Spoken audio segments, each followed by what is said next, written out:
Malayalam big boss season 7 ലൈവിൽ ഇപ്പോൾ നടന്നുകൊണ്ടിരിക്കുന്നത് ബിഗ് ബോസ് വീട്ടിൽ നല്ല മഴ പെയ്തുകൊണ്ടിരിക്കുക. അങ്ങനെ മഴയത്ത് കളിക്കുകയാണ് നമ്മുടെ അനുമോളുണ്ട്, ശൈത്യയുണ്ട്, ജിസേലുണ്ട്, ആര്യനുണ്ട്, അക്ബറുണ്ട്, നെവിനുണ്ട്. ഇവരെല്ലാവരും കൂടെ മഴയത്ത് കുറേ നേരം ഡാൻസ് കളിക്കുക, അതേപോലെ തന്നെ കബഡി കളിക്കാമെന്ന് പറഞ്ഞുകൊണ്ട് അനുമോൾ വരികയാണ്. ആദ്യം അനുമോളാണ് കബഡി കളിച്ചുകൊണ്ട് പോകുന്നത്. അങ്ങനെ അനുമോൾ ആര്യനും അതേപോലെ ശരത്ത്, നെവിൻ ഇവരെല്ലാവരും കൂടെ പിടിച്ച് ഉരുട്ടി നിലത്ത് കൂടി ഇട്ട് ഉരുട്ടുന്നുണ്ട്. അപ്പോൾ അനുമോൾ വേഗം രക്ഷപ്പെട്ട് എഴുന്നേറ്റ് ഓടുന്നുണ്ട്. അപ്പോൾ ശൈത്യയും നമ്മുടെ സരികൊക്കെ പറയുന്നുണ്ട് അവിടെ വിടറാ എന്നൊക്കെ പറഞ്ഞിട്ട് വരുന്നുണ്ട്. അങ്ങനെ ബിഗ് ബോസ് വീട്ടിൽ കുറേ പേര് വരുന്നുണ്ട്. ബാക്കി എല്ലാവരും അവിടെ നോക്കിക്കൊണ്ടിരിക്കുന്നുണ്ട്. ആദില, നൂറ് അവരൊക്കെ വന്നിട്ടുണ്ട്.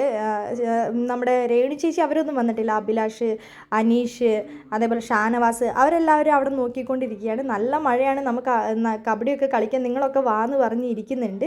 എന്താണെങ്കിലും ബിഗ് ബോസ് വീട്ടിലെ കുടുംബാംഗങ്ങളെല്ലാം അടിച്ചു പൊളിച്ച് ആഘോഷിക്കുകയാണ് മഴയെ. ഇന്ന് എല്ലാവരെയും അപ്രതീക്ഷിതമായി ഞെട്ടിച്ചുകൊണ്ട് ബിഗ് ബോസ് വീട്ടിലേക്ക് ലാലേട്ടൻ്റെ മാസ് എൻട്രി ഉണ്ട്. അതോടൊപ്പം തന്നെ നമ്മുടെ ആര്യനെ ലാലേട്ടൻ നിർത്തി പൊരിക്കുന്നുമുണ്ട്. എന്താണെങ്കിൽ നമുക്ക് കാത്തിരിക്കാം എന്തൊക്കെ ഇനി ബിഗ് ബോസ് വീട്ടിൽ സംഭവിക്കുമെന്നറിയാം.